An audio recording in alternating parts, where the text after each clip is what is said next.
বন্ধুরা আসসালামু আলাইকুম। আমি কাজী সাইফুল আপনাদেরকে স্বাগত জানাচ্ছি কুষ্টিয়ার পদ্মাগড়ায় মোহনাতে। অনেকের কাছেই কুষ্টিয়া মানুষের অনেকের কাছেই এই জায়গাটা অপরিচিত, আবার অনেকের কাছেই খুবই পরিচিত। ঠিক অসাধারণ এক ভিউ এখানে। আপনি ওই দূরে যে পানি পড়ছে দেখছেন, ব্রেজিং করছে, ওই জায়গাটা হচ্ছে পদ্মা।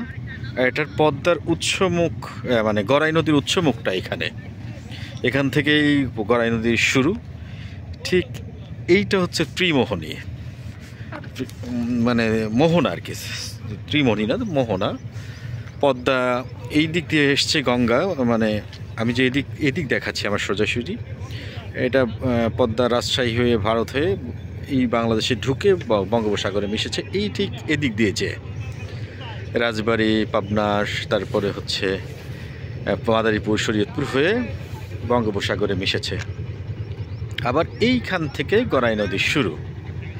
গড়াই নদী শুরু হয়ে ওদিকে ফরিদপুর যে মধুমতি নদীর নাম ধারণ করেছে এই গড়াই নদী। এইখান থেকে শুরু হচ্ছে গড়াই নদীটার। ঠিক সুন্দরবনের মিঠা পানির যে প্রবাহ বাড়ানোর যে প্রক্রিয়া ব্রেজিং পানি উন্নয়ন বোর্ড থেকে, সরকার থেকে করছে, ঠিক এই নদীর এখান দিয়ে পানি গিয়ে ঠিক সুন্দরবনে প্রবাহিত হচ্ছে মধুমতি নদী হয়ে, যেটা গড়াই নদী। আমাদের এই কুষ্টিয়া অঞ্চলের গড়াই নদী, রাজবাড়ির ওই পাশে ফরিদপুর থেকে যে মধুমতি নামকরণ হয়েছে গড়াই নদীর। এইটার হচ্ছে শুরু রাজবাড়ি। এই গড়াই নদীটা সুন্দরবনে মিশেছে হচ্ছে কুষ্টিয়া থেকে উৎস, যে রাজবাড়ি হয়ে ফরিদপুর হয়ে নড়াইল হয়ে খুলনা দিয়ে বাগেরহাট দিয়ে সুন্দরবনে যায় মিশেছে এই গড়াই নদীটা। আমি শুধু এখন রয়েছি হচ্ছে একদম উৎসমুখে, আর এই পশ্চিম আকাশে সূর্য অস্ত যাচ্ছে। এক অন্যরকম পর্যটন কেন্দ্র হিসেবে অনেকেই ঘুরতে আসেন এখানে। এই ঠিক অনেকের কাছেই এটা অপরিচিত জায়গা, তবে আমি মাঝে মাঝে এখানে আসি, বেশ ভালো লাগে। তবে আজকের যে ছবিটা আপনারা দেখছেন, ভিডিও চিত্রটা দেখছেন, সে অসাধারণ লাগছে। সূর্যটা অস্ত যাচ্ছে, গড়াই নদীর পানিতে ওই সূর্যের প্রতিবিম্বটা ভেসে উঠেছে। আবার এখানে পর্যটকদের ঘুরতে যারা আসেন, ভ্রমণ পিপাসু মানুষের জন্য নৌকার ব্যবস্থা রয়েছে, টাকার বিনিময়ে ঘুরতে পারেন টাকা দিয়ে। এই যে গড়াই নদী, এখানে হাঁটতে একটু 2-4-5 মিনিট লাগবে, সেই জন্য আমি হাঁটলাম না, এখান থেকে দেখাচ্ছি। এইটাই হচ্ছে পদ্মা নদীর মুখ। আমি একটু উপরে উঠে যে আপনাদেরকে দেখানোর চেষ্টা করছি, উপর থেকে ভালো দেখা যায়। আমি নিচে নেমে এসেছিলাম।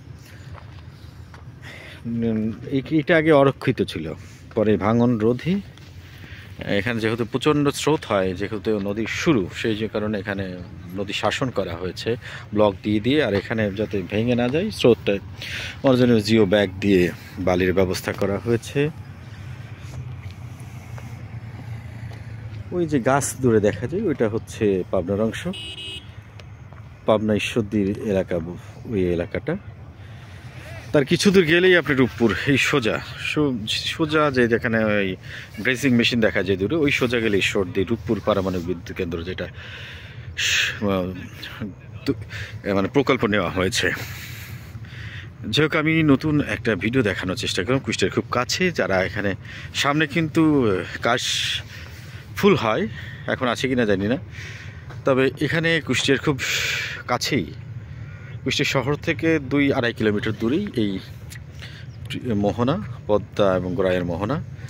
যে কেউ এসে ঘুরে যেতে পারেন। কুষ্টিয়া একটা অন্যরকম এক পর্যটন কেন্দ্র। বিভিন্ন জায়গায় গড়ে উঠেছে এভাবে।